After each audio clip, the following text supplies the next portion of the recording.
It must be the disorder!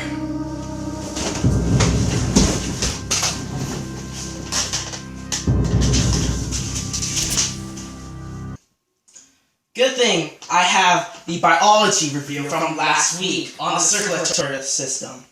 This system transports blood and other materials such as oxygen and nutrients. So, I'm going to start. It starts from the right atrium, from the superior and inferior vena cava, which comes from the body cells, and then it goes into the right ventricle and left pulmonary arteries. Then it'll go to the lungs. And then from the lungs, it'll go from the pulmonary veins, and it goes into the left atrium. And then it'll go through the atrioventricular valve, and then into the semilunar valve, into the aorta, into the arteries. So it's transferred throughout the whole body with the oxygen. I need to find more about this disorder.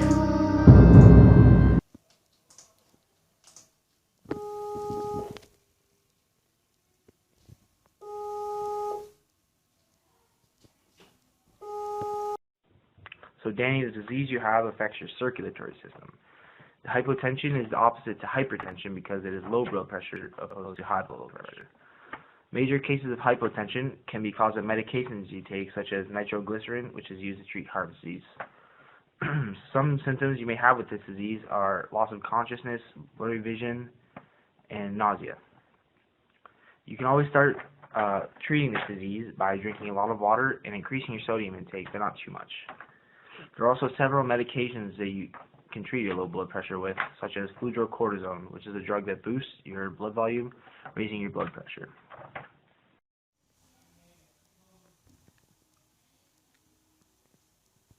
Oh no, I disconnected to Hunter! I need to search up more treatments for hypotension.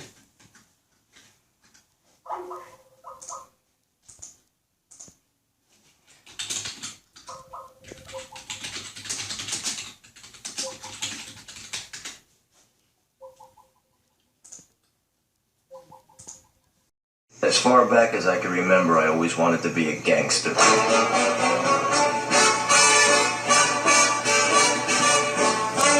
Oh, hey. You might be wondering why I'm eating chips if I have hypotension. This is because the sodium in them can raise blood pressure. For people with low blood pressure, this can be a good thing. But too much can lead to heart failure, so I should probably get some exercise.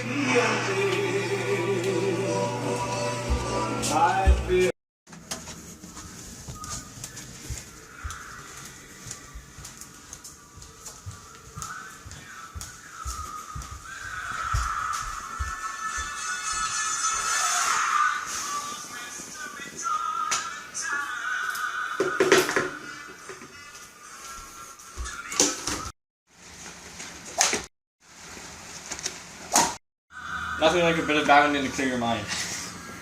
Exercise obviously helps increase your heart rate and the flow of blood around your body. All those chips really made me thirsty though.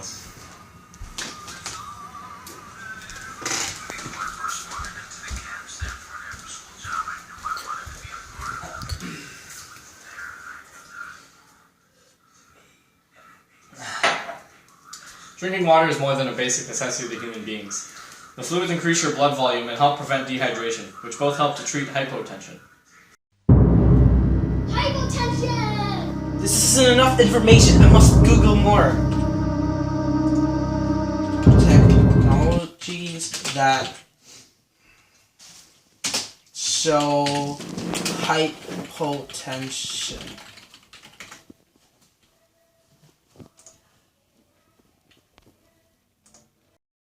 A sphygmomanometer is a medical device used to measure the blood pressure of a patient, and it can help a doctor diagnose a patient, for example, with hypotension.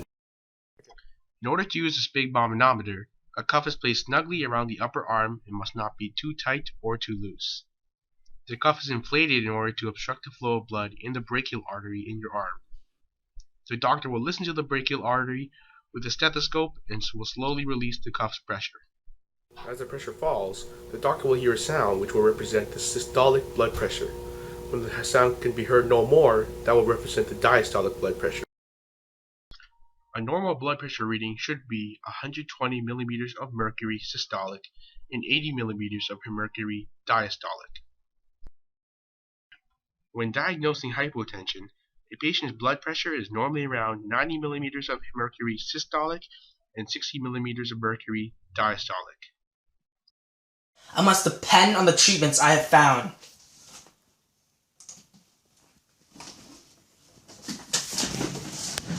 So, first thing, drink some water, because water is obviously important. Run on the spot. Oh no, it's a hypotension! Ah! Run. Nothing like a bit of balance to clear your mind. Exercise obviously helps increase your blood rate and the flow of blood around your body. I said blood rate! Nothing like a bit of balance to clear your mind. Nothing like a bit of balance to clear your mind. Exercise obviously helps increase your fart.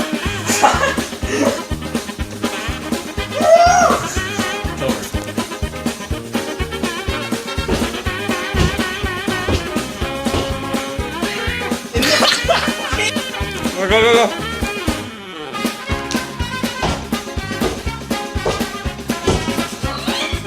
It must be.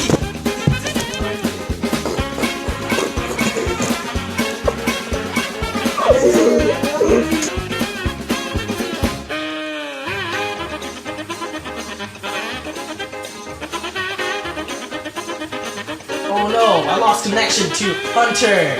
I need to Google more treatments or... I can't hear him!